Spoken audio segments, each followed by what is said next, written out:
Salut tout le monde, c'est Tosh Poscana Fishing. Je vous retrouve aujourd'hui pour un petit tuto rapide, mais ma foi fort utile, puisque je vais vous présenter un nœud de raccord. Le nœud de raccord, vous le savez, c'est le nœud qui vous permet de relier votre tresse à votre bas de ligne en fluorocarbone. Ce nœud-là, il est vraiment à ne pas négliger, il faut savoir le faire. Et si vous devez en connaître qu'un, c'est celui que je vais vous présenter aujourd'hui, c'est le All-Bright renforcé. Je vous avais déjà montré le nœud All-Bright qui est très simple d'utilisation, qui est vraiment adapté aux débutants. Je ne vous montrerai pas le nœud FG que je trouve vraiment décidément trop compliqué à faire au bord de l'eau. Donc voilà, je vous montre le nœud qu'on utilise avec Alito tout le temps. C'est le nœud pour nous qui est ultime. Je vais de suite vous montrer grâce à ces bouts de ficelle là comment on réalise ce nœud. Et puis dans un second temps, je vous montrerai deux astuces vraiment pour être sûr de ne pas le louper. Allez, c'est parti, on y va. J'espère que vous êtes prêts. Ici dans ma main gauche, en noir, j'ai mon bas de ligne en fluorocarbone. Et ici dans ma main droite, en jaune, c'est la tresse. Donc je vais prendre mon fluorocarbone d'abord et je vais faire une boucle en gardant pas mal de fil derrière pour être sûr de ne pas être à court par la suite. Et je vais faire un petit puits comme ça. Et je vais rentrer dans ce puits avec la tresse.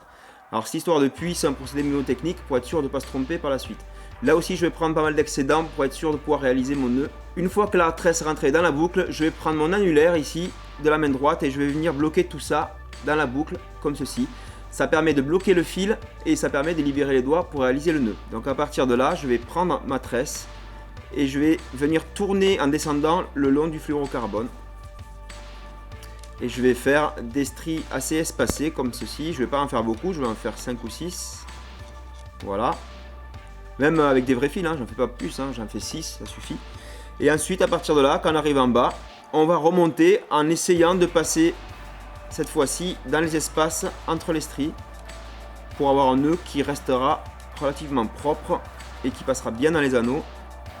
Voilà, un dernier tour pour la route. Et quand j'arrive au bout, il ne me reste plus qu'à sortir mon doigt et à passer cette fois dans le sens opposé, donc à sortir du puits. Voilà, le nœud est déjà fini. Vous voyez, c'est vraiment hyper simple. Donc pour le serrage, attention, ne serrez pas trop fort. Et serrer en tenant les deux filaments d'abord dans un premier temps. Donc les deux bouts de tresse ici et les deux bouts de fluoro. Vous serrez comme ceci. Vous aidez toutes les stries à monter. Voilà, gentiment. Vous resserrez comme ceci. Vous aidez encore les stries à monter. Et une fois qu'elles se bloquent contre la boucle ici, vous pouvez commencer à serrer seulement les fils qui vont rester. Les excédents, je ne les serre pas vraiment au début. Je les serre qu'à la fin. Vous pouvez tirer dessus sans problème. Et voilà, le nœud est fait. Vous retrouvez avec un nœud de raccord qui est juste ultra solide, mais surtout très simple à réaliser. Pour être sûr de ne jamais rater votre nœud All-Bright renforcé, je vous conseille d'utiliser des diamètres de fil qui sont en rapport les uns avec les autres, donc pas trop différents. Forcément, si vous nouez un nœud All-Bright avec du 60 centièmes en fluorocarbone et du 10 centièmes en tresse, le nœud All-Bright ne marchera pas tout simplement puisque les diamètres seront vraiment trop différents.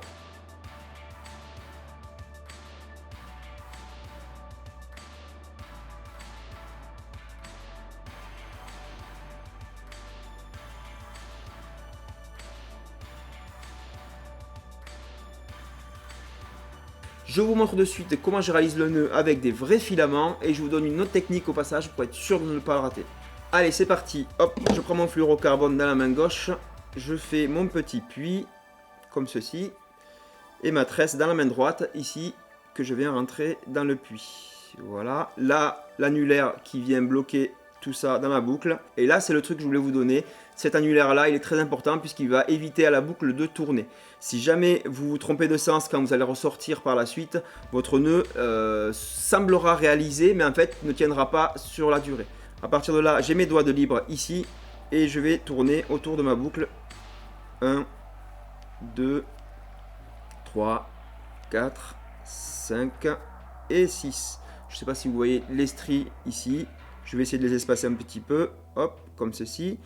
Une fois que j'ai fait mes 6 tours, je reviens dans l'autre sens en passant, si je peux, dans les stries proprement. Voilà. 1, 2, 3, 4, 5 et 6. Voilà, ici il ne me reste plus qu'à passer derrière et ressortir du puits, comme ceci. Voilà, et là, ça y est, mon nœud est déjà fait. Vous voyez la vitesse d'exécution.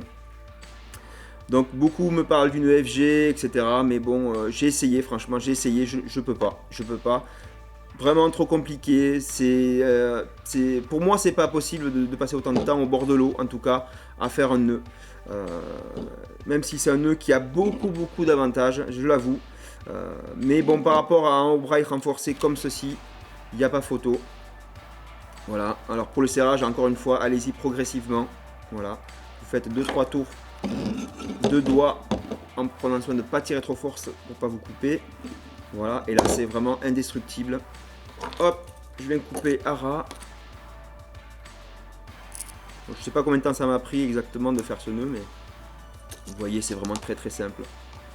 On a un nœud qui est extrêmement bien pour la pêche du carnassier. C'est tout pour aujourd'hui. Si la vidéo vous a plu, vous pouvez mettre un petit pouce bleu, voire vous abonner à la chaîne si vous voulez voir d'autres tutos qui vont arriver bientôt. Moi, je vous dis à très bientôt. C'était Tosh pour Scanafishing. À plus.